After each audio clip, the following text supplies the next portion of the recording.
Hey tout le monde, on se retrouve sur ma chaîne Toshira. Ça fait quelques temps que j'ai envie de sortir plusieurs petits épisodes qui s'appelleront Parlons peu, parlons. Je vais plus précisément parler des horaires en crèche puisque je travaille en crèche depuis maintenant 2 ans et depuis quelques mois j'ai commencé mon alternance pour devenir éducatrice de jeunes enfants.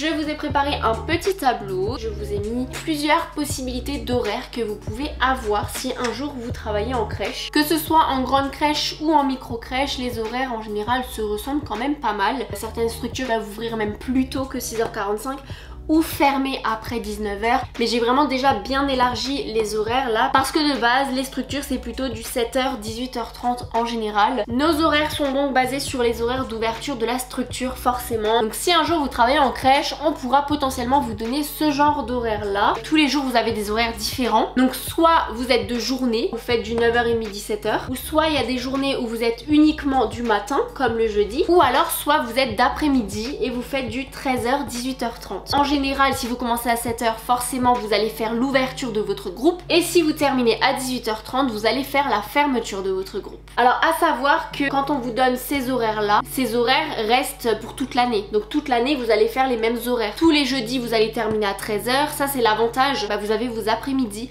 ça vous permet de vous reposer ou même d'avoir du temps personnel pour faire plein de choses, pour prendre rendez-vous par exemple. C'est l'avantage de cet emploi du temps là. Et en plus quand vous êtes de journée, vous participez à tous les temps forts de la journée. Donc vous avez les temps d'accueil, le temps du bonjour, les temps du repas, les temps des activités, le temps de la sieste et le temps des départs. Quand vous faites ça tous les jours sans avoir de coupure, sans avoir d'après-midi ou de matinée, je vous assure que moralement c'est difficile. Après il y en a qui adhèrent. J'ai travaillé pendant 6 mois où mes horaires c'était 8h midi, 14h 17h. Vous pouvez pas vraiment couper à 100% de votre journée de travail. Vous savez que vous allez devoir y retourner. Vous avez pas vos après-midi, vous avez pas de matinée. Du lundi au vendredi, vous n'avez pas l'impression d'avoir de temps libre à part le week-end, mais le week-end il passe super vite. Moi je n'adhère pas trop à ce genre d'horaire là, mais dans certaines structures vous pourrez être amené à faire ces horaires là. Ou alors on a une autre possibilité d'horaire. La première semaine vous pouvez faire 7h 13h, donc tous les jours du lundi au vendredi vous faites 7h 13h, et la deuxième semaine vous allez switcher avec une autre collègue et vous allez basculer d'après-midi,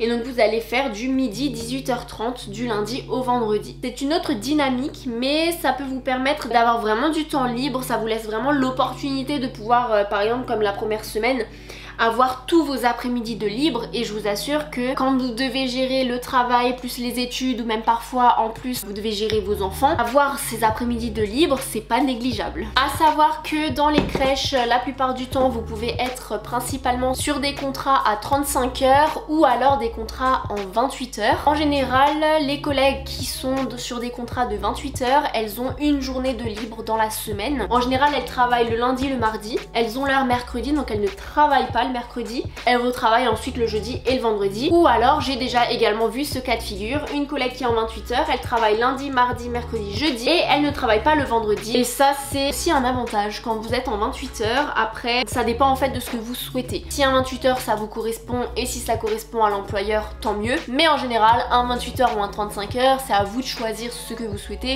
et en général ça se choisit vraiment en fonction de l'aspect financier, en fonction de votre situation financière. Pour ma part mon contrat c'est un contrat d'apprenti sur 3 ans et c'est un 35 heures. Donc toutes mes semaines je suis en 35 heures et mes horaires elles ressemblent plutôt à ce cas de figure là. Donc il y a des journées où je peux faire du 8h 17h et il y a des journées où je peux faire du 7h 13h et où j'ai mes après-midi. J'ai également une journée où je fais 13h 18h30. Donc moi j'en profite pour dormir un petit peu plus longtemps que d'habitude. En soi comme je vous ai dit, dans une structure en crèche vous ne pourrez jamais travailler plus tôt que 7 heures ou plus tard que 18h30. Après bien sûr vu que j'aimerais devenir éducatrice de jeunes enfants, je pourrais être amenée à travailler en foyer ou en IME, donc un institut médico-éducatif, et là par contre les horaires ça varie énormément. Une fois on a eu des intervenants qui travaillaient dans des foyers, ils nous disaient que leur journée ça peut être 11h 21h30, tout simplement parce que en foyer les enfants restent sur place pour la plupart. Donc en fait c'est vraiment un établissement où l'enfant, le foyer ça va être son principal lieu d'habitation,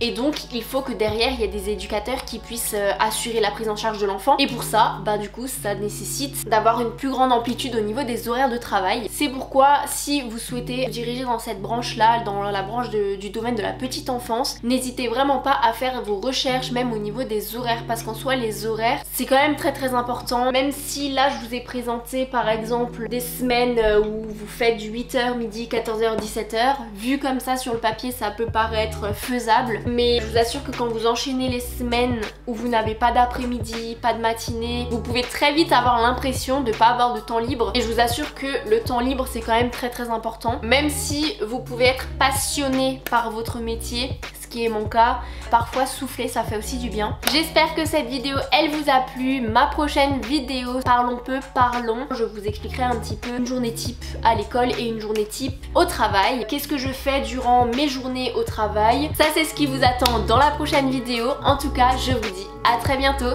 salut!